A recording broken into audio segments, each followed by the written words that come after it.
Hey, Congo Chanel Sid, avec Jire Seyel et Parzouria, ambulance en Oye. Nabotama Mobali, charge, Congo Chanel et Memanini, charge à Djobourg, Cape Town, Durban, Pretoria, tout, Namaboko. Jire Seyel et Parzouria.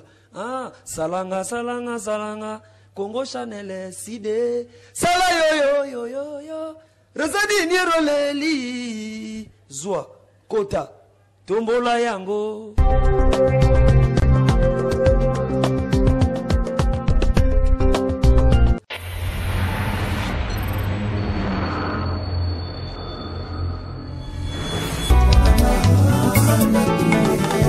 Je reste et aller partout. Dans le baba nango. Oh Famboka. Bolingo. Namotema elutarandelo. C'est moi bien mais c'est ma mère mi son tema iko sepela mama pichu trop de love merveille mon pote Parzouria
Si vous allez dans la logique, il y a MPR, il y avait de vieux Kassaïens, Bangalula Pangajila, Bamsuso Bazana Bafion, c'est qui là?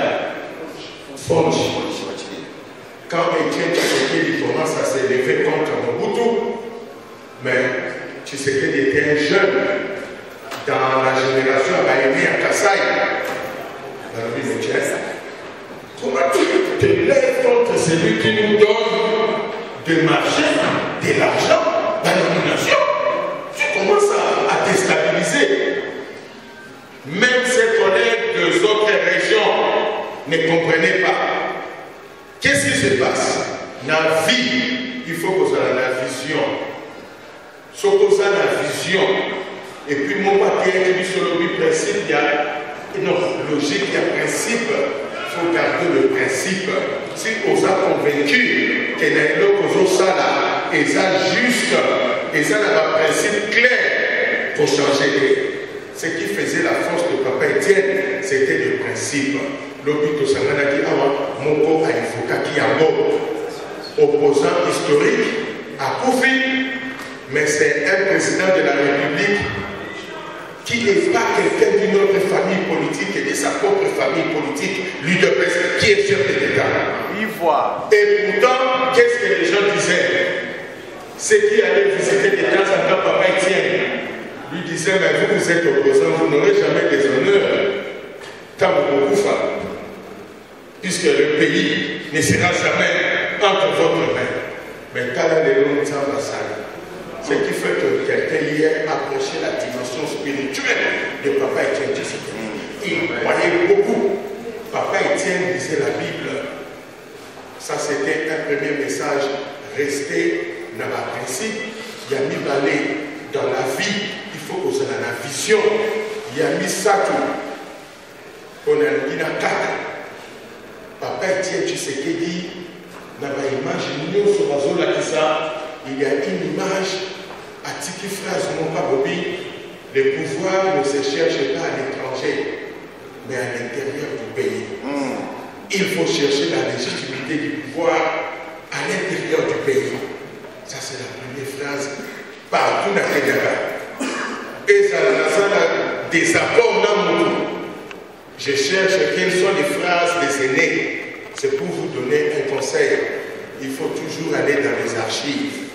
Il ne faut jamais détruire les archives.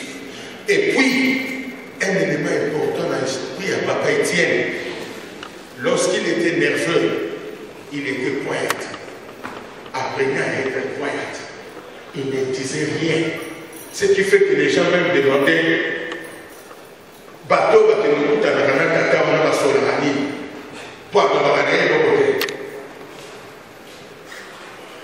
ça, c'est la phrase de Papa Etienne.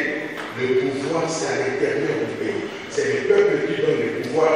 N'a qu'à l'état de droit de la démocratie. Et puis, Papa Etienne a ajouté qui, et là, comme sous quand les Occidentaux, leurs journalistes, basés autour de Papa Etienne, ils ont pour Bunda,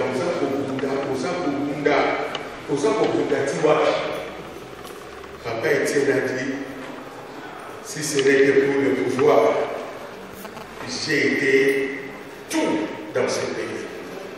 J'ai parcouru tous les postes de Mogoy. Ce n'est plus à cause du pouvoir que les avons. C'est pour mon peuple. Ne jamais trahir le groupe. Ne jamais trahir votre épouse. Ne jamais trahir votre époux. Ne jamais trahir votre patron. Ne jamais trahir votre entreprise. Ne jamais trahir votre ami. Ne jamais trahir votre ambition. Ne jamais trahir vos principes. Quand il y a des problèmes, mettez-vous ensemble. Même si vous ne vous entendez pas, cherchez à vous entendre. Puisque Papa Etienne est un mystère. Il n'est pas mort. Il vivra parmi nous. Puisque c'est le principe du peuple d'abord et pour le navire partout. Et un autre a ajouté un élément important, Papa Tshisekedi, l'amour, les pardons, la réconciliation. Un élément important et amour, c'est prendre en charge l'autre. Un élément important et amour, vous payez attention aux problèmes de l'autre. À la minute où je vais terminer, je vous donne un témoignage. J'avais 26 ans. Bazoluka, conseiller médical de la première ministre Etienne Tshisekedi dans la conférence nationale souveraine. Bâti 5 professeurs, 5 spécialistes, généralistes, je n'avais que 26 ans. Un jeune qui a appris la médecine à peine, mais Papa Etienne Tshisekedi me prend comme son conseiller médical à la primature comme Premier ministre. Donc moi qui devrais lui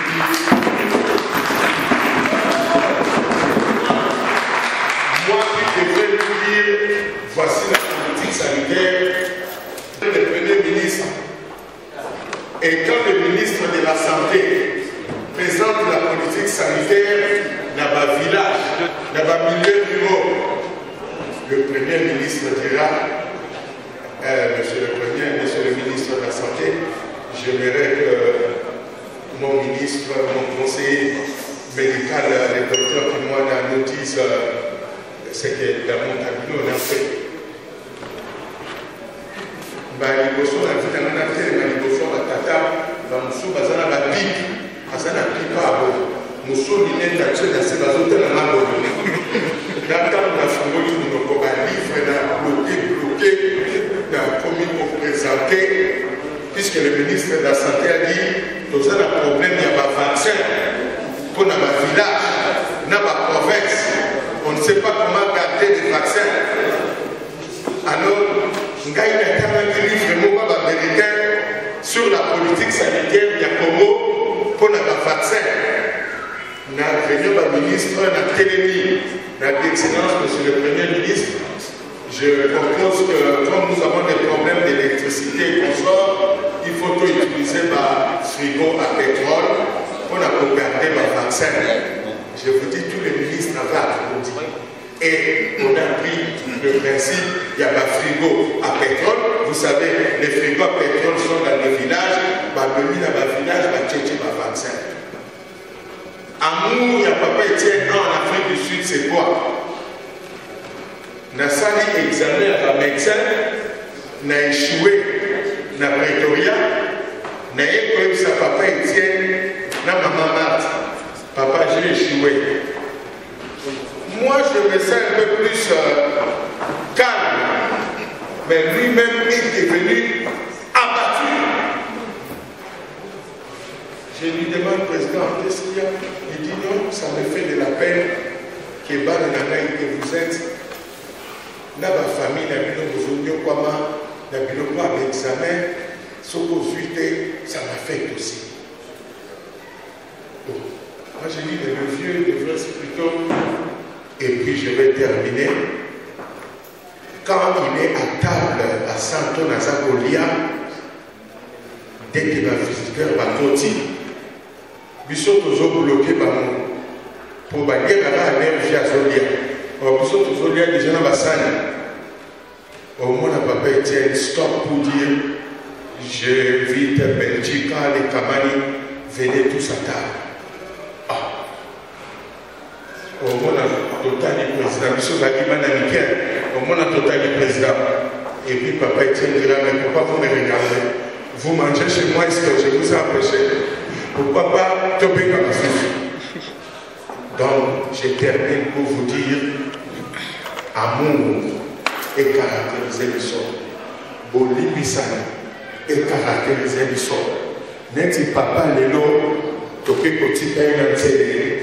Chaque jour, nous devons considérer qu'il est avec nous, il est présent avec nous. Et nous avons des amours, même là-bas, si la mission va financer la mission. Regardez Maman Marthe.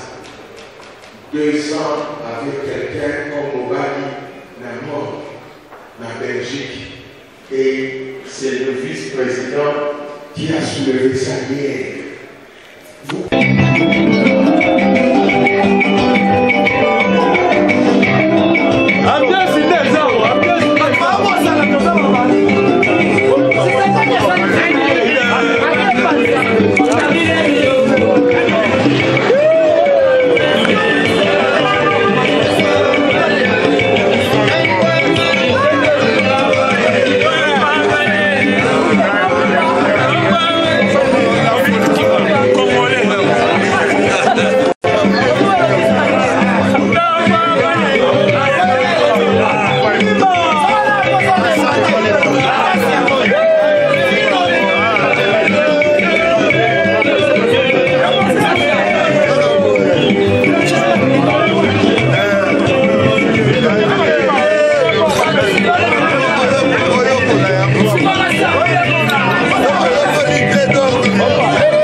nyonso ya Congo Channel Sud bo mesana kolanda biso toujours opesa confiance toza a ande toloba kaka na esika baza ko célébrer bongo enterrement to be liwa ya papa na biso Tshisekedi wa Mulumba o bongo abiko ayebaki na kolite pendant 47 ans ya lit na ye lelo ya tiki biso. Ça fait déjà 2 ans passés à Koufaki et l'enterrement des autres à partir de Kin. Tozui président Kempes ou Azam Moko y a autorité. Na kati ya Johannesburg on a parti de peut-être tourner quelques questions. Bonsoir président Kempes. Bonsoir mon frère. Président Kempes na habité ko rappeler bato bazo landa biso vraiment aux anani pe aux ana rôle nini to relation ni aux akina ngona papa na biso Tshisekedi atiki biso. Merci beaucoup. Na minute yo Kempes Kabundi aza premier vice-président ya comité fédéral provisoire en Afrique du Sud. Et le docteur Etienne Tshisekedi, l'héros national, Azalaki, président de la Katsa Parti, il reste notre président et mon président. Vraiment, papa n'a pas Kempes, n'a habité souvenir ni oyo zanango, sur le monde le papa a sous-sauté, Dorothée a sous-sauté, au soro kanisi ango, ils ont rappelé au membre belé. Bon, écoute, ma souvenir est belé. Azamuto a marqué toute une époque, tout un temps. Ce que tu as dit que nos souvenirs, kaka oyonde, pensa yangonde ya motuya, wana pensa omikosi. Ma souvenir est belé. Mais nazana moi scénario moko salama quand après les accords de Gbadolite, quand le président Etienne est allé en Belgique, na retour c'est-à-dire que non, puisque la Belgique déjà a renoncé à l'accord, na retour il a parlé que non, il a organisé meeting moko le 17 janvier na Pont Kassavou. J'étais là, na koma kiwana sous les lieux, na terminé na Mwangambu, na Zotala, parce que j'ai vu tous les scénarios et comment on disait que non, puisque nous avons empêché tout ça, il est au nom à une église dans Notre-Dame et subitement vécu mon courrier que non aïe et marqué qu'il a pour l'enthousiasme, l'engouement qu'il a créé n'arrivé naïe ba papa, ba maman, ba télémi tout ça. Seulement quand on a présence et c'est à ce moment-là même aussi que non les sbires de Mobutu au Bazalaki infiltré déjà dans la population en tennis civil, babimisi ba cordelette, babandi ko beta batu ko kanga batu tout ça. Donc les en a événement moi belé mais et là comme sous ces apports en que non Etienne Tshisekedi pour moi c'est tout un esprit. Quand les gens disent ça peut-être ils ne réalisent pas. Mais ce qu'on anime à l'Obaya Papa Etienne et ce qu'il a fait dans sa vie, vous allez comprendre que non, il n'était pas un homme ordinaire comme Yonangai. Papa Etienne, c'est tout un esprit où il attaque une auto et Salim Moussala Nango. Et là, papa Nabiso Kempes, tout le monde a IDP, c'est ce que vous pouvoir dans ma boucle après, lit tant et bello pour ça qui a lit. N'habitez côté Nabiso retourne à Johannesburg, ba stratégie, tout ba plan, ba projet zanini, ok. Population Roland Dabino a fait sa confiance, pe andima que IDP c'est ça qui lit solo, pe marambo ba globa, les amambo ya solo, ba projet tout ba plan ni vous préparé na part Nabino retour à Johannesburg. Bon, merci beaucoup. Et là, le parti, nous sommes un parti au pouvoir, l'UDPS. Et ça a commencé mon côté, ça a commencé côté. L'UDPS est le parti au pouvoir. Le reste est un lobby. Ce qui est aussi vrai, c'est que nous devons nous préparer en tant que parti au pouvoir pour conserver ce pouvoir.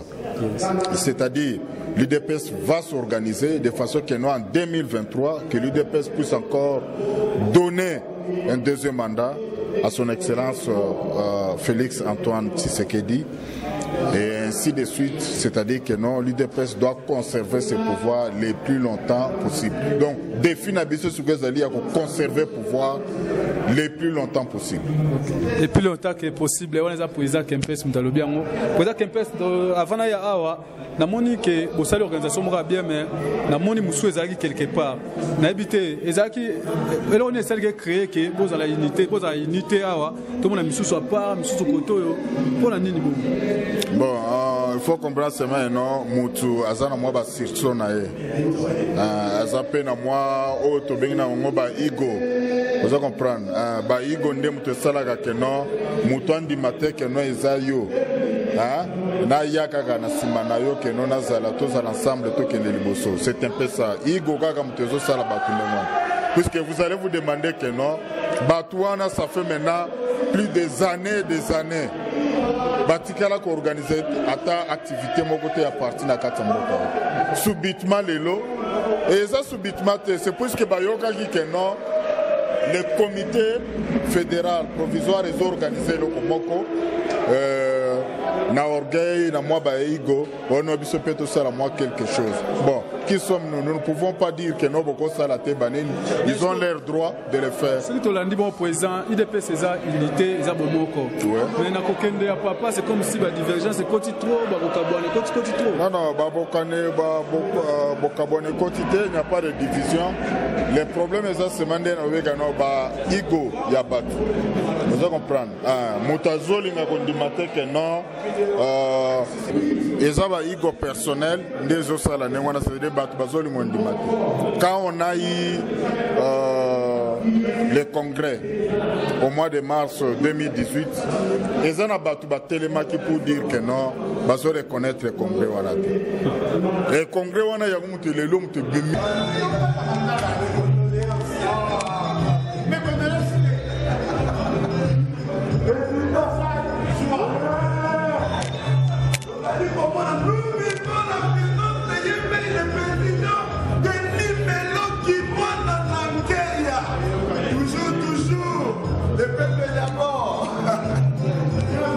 Vraiment d'autres attention na ambiance munene oyo ezawa tozoko akuti ko maîtriser ngo te na éviter d'autres c'est mon ami nezala ko mona événement ya lelo ya papa na biso bo bunda lit na ensemble na ba image to mona le to moni ki aza suscité mais yo za toujours na sengo plaisir à trop to sepela mingi na site na bino ko salaka musala makasi tozokumisa nzambe site na bino e continuer nenge bobandaki nzambe azala na bino toza na esengo makasi. Alors lelo le 1er juin 2019 boyebi ezalaki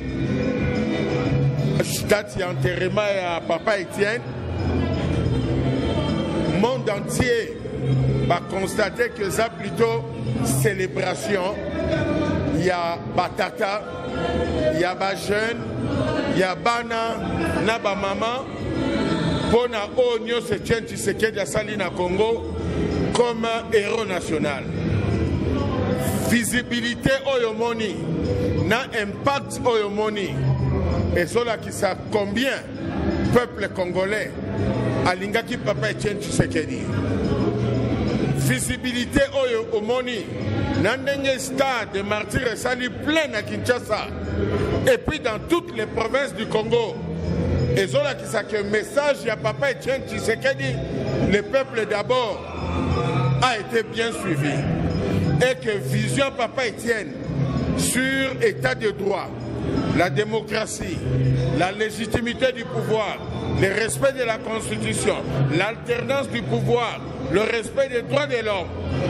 Peuple a compris qui idéologie à papa Etienne.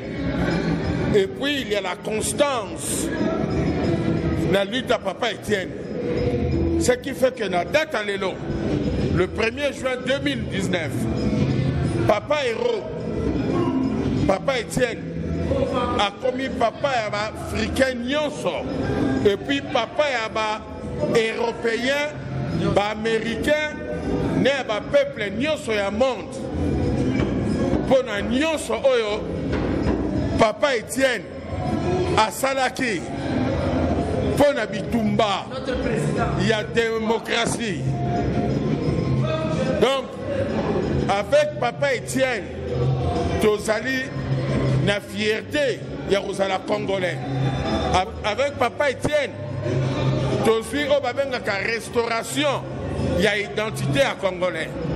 Ok, donc président qui m'a habité, nous avons président il y a partir de l'IDPS sera à Johannesburg. Mais tout le monde dit comme si divergence de salami, parti Baninga Moussou, Basali Moufou, la baronne Ngambo Moussou, je vais côté là, tout le monde Moussou. Moi, l'unité pendant l'IDPS, c'est ça souhaité. Et ça est fort, au sein de renforcer l'unité. Et ça normal, na parti Oyo, et ça na démocratie, liberté d'expression, liberté d'action, et ça autorisé. Mais désordre, anarchie, et ça toléré. Et fort ça nini, il faut tout senga ba Oyo nyonso, bazo sentir, baza mal à l'aise, bazo se retrouver. Dans le leadership actuel, il y a président Félix T, Jean-Marc Abounte, Augustin Kabouyake, Baya et sa famille, il y a Bissonion na Congo, il y a Papa Etienne Tshisekedi, To Sangana, To Yokana, To Solola, Peto Kede Liboso. Botala nenge impact au Moniango Yomoko. Yomoko moni majorité Zawapi. Puisque na IDPS on parle de la majorité.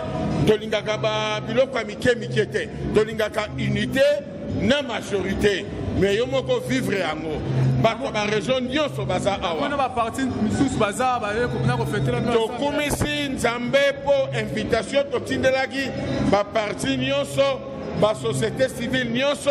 Na ba journaliste nyonso mais biso to sepelaka mingi na groupe na bino po boza bato bo soutenir biso na bitumba yango tolinga kosala ba interview na bino boza mayele boza penza na mayele ya bato solo boza batanga solo akati masolo mikolo vraiment donc c'est moi que boza mona ambiance nezali donc fait ça grave donc ça roinda donc on a habité yom tozaki na papa ovana na ye souvenir nino papa tikela oso vandi boye et motivera chaque jour ça a toujours combattant totel ça toujours IDPS akokangela biso te pe akolobela biso na miso batu te akoconseiller biso na nenga ba mikolo en privé sans batu baeba et puis alingaki bi loba te na kotonga soko boye pai na ebo fundi batu abanda kozongisa batu nyonso na esprit ya kosolola ya dialogue na unité eloko mosusu papa Etienne Tshisekedi asalaki ntango tata na ngai na mama bakufi asali effort ye moko aluka ngai po apresente nga bacondoléance malgré rana ye ya muto monde entier balingi monde entier bayebi eloko misatu papa Etienne Tshisekedi azalaki très sensible na baproblème ya bato et abandaki koluka ye baproblème nyonso ya mike vraiment donc na biso tika yo mpo talaka yo président fo ozala bato ozala kati kuna nayebi te dernier message nyonkolasi na dernier message eza unité. Papa Etienne a prêché unité, a prêché amour, a prêché Kolimbisana, a prêché réconciliation nationale. Bisoto Tikali Bananae, il faut tout bunda, pour tout préserver le peuple d'abord, la souveraineté nationale, l'intégrité du territorial, respect à la Constitution, élection démocratique, alternance du pouvoir, respect des droits de l'homme. Pas problème nabiso nyonso photo solo là mindu kité guerre donc exclure mutute na gestion mboka peto limbisi batu nyonso o basalaka papa Etienne Tshisekedi mabe to limbisi bango na bana na basi baya to sangana poto développer Congo qui est de Liboso. Merci. Merci, docteur. Président de Rosoane, émission Mobimba pendant la carte Congo Channel site. Docteur Tikio Kende, merci. Masolo à 4, c'est ça, Masolo à Mikolo. Vraiment, c'est un bon président. Oh, il y a IDPS à la radio. Donc, le président, bon, la rare, donc. Il y a Japon. Vraiment, on a MDS les cas, on a tous les partis politiques, bah, pendant Kokunda, papa la biso, Abundi Bitumbato pour la Mboka, les lois qui jouent enterrement, tous les partis politiques, bah, le monde va de tout bazar qui a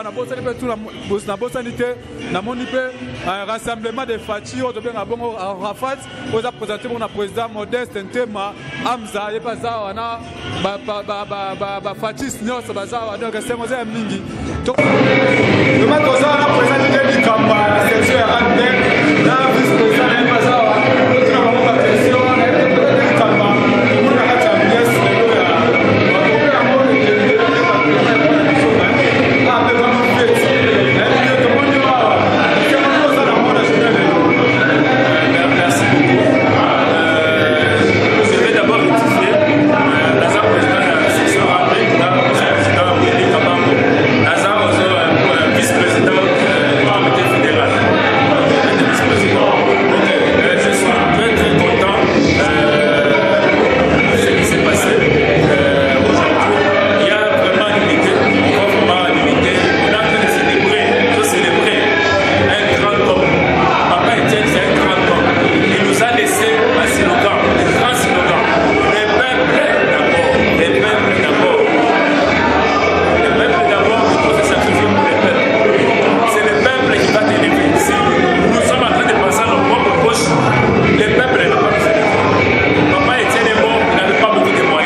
Pretoria,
musicien wana, on va mettre un concert wana, na bango ba épée.